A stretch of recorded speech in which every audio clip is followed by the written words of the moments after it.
Now, if you shake it, that will help speed up the reaction, and as you shake it, the lights go down, and as the lights go down, you guys all look brilliant, so let's get a nice big picture, hold them up nice and high.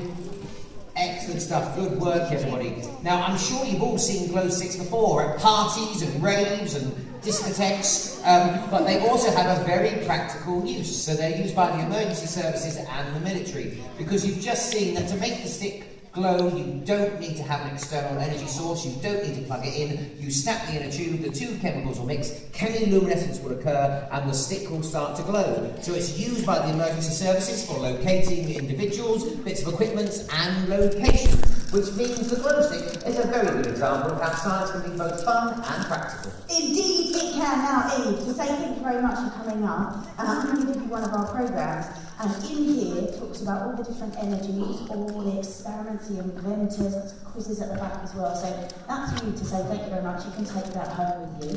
And how about right at the very end, we come out to the foyer and come and sign that for you. Come on. You're very, very welcome. Let's give Eve a massive round of applause. Well done. Good work, Eve.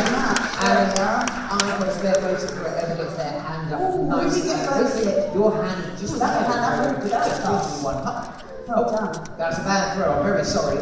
Excellent. Well, Eve was great at helping with not one, but two experiments. I know. Do you know what? I still can't quite believe that the hovercraft was invented first just using household objects. Yeah. Do you know what? When I get back to HQ, I think I'm going to try and make something just as cool as the hovercraft out of household objects. Wow, good luck with that.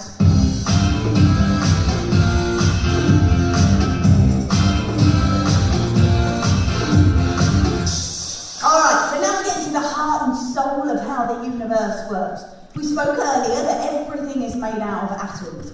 A generic atom has protons and neutrons, that's in its nucleus, and then it's got electrons that are whizzing around in an outer orbital.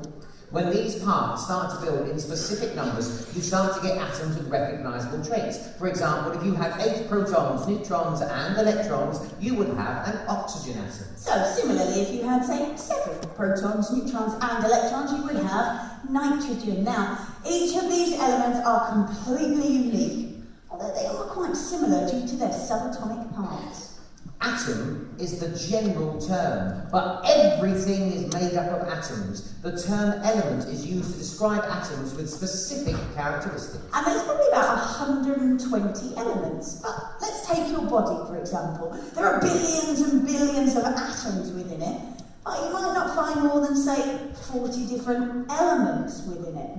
And although there's probably more elements yet to be discovered out there in the universe, the basic element remains the same. So an iron atom on Earth is the same iron atom found on a meteorite, is the same iron atom found in the red soil of Mars. So each of these elements are placed into a grid. And the grid is called the periodic table. Now they're placed inside the periodic table due to their atomic structure. Now, like any other grid, it has rows and columns. When you look at the table, sometimes there are spaces between the squares of elements, but all you guys need to remember is that all the elements on the same row have the same number of atomic orbitals for their electrons. So, what does that mean? It means that the first row has 1 atomic orbital for its electrons to whiz round.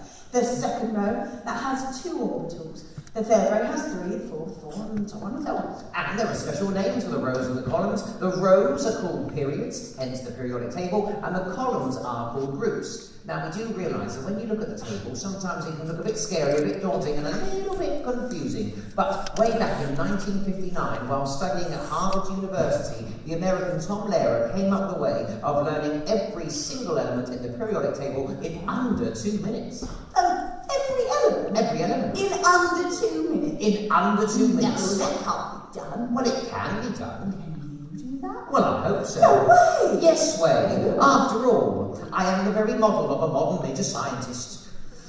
And if that's not a cue for a song, I don't know what is. Oh, you do the song. I'm going to lose it. Oh, right. Fingers crossed. Yeah. Under 2 minutes. Under 2 minutes, go for it.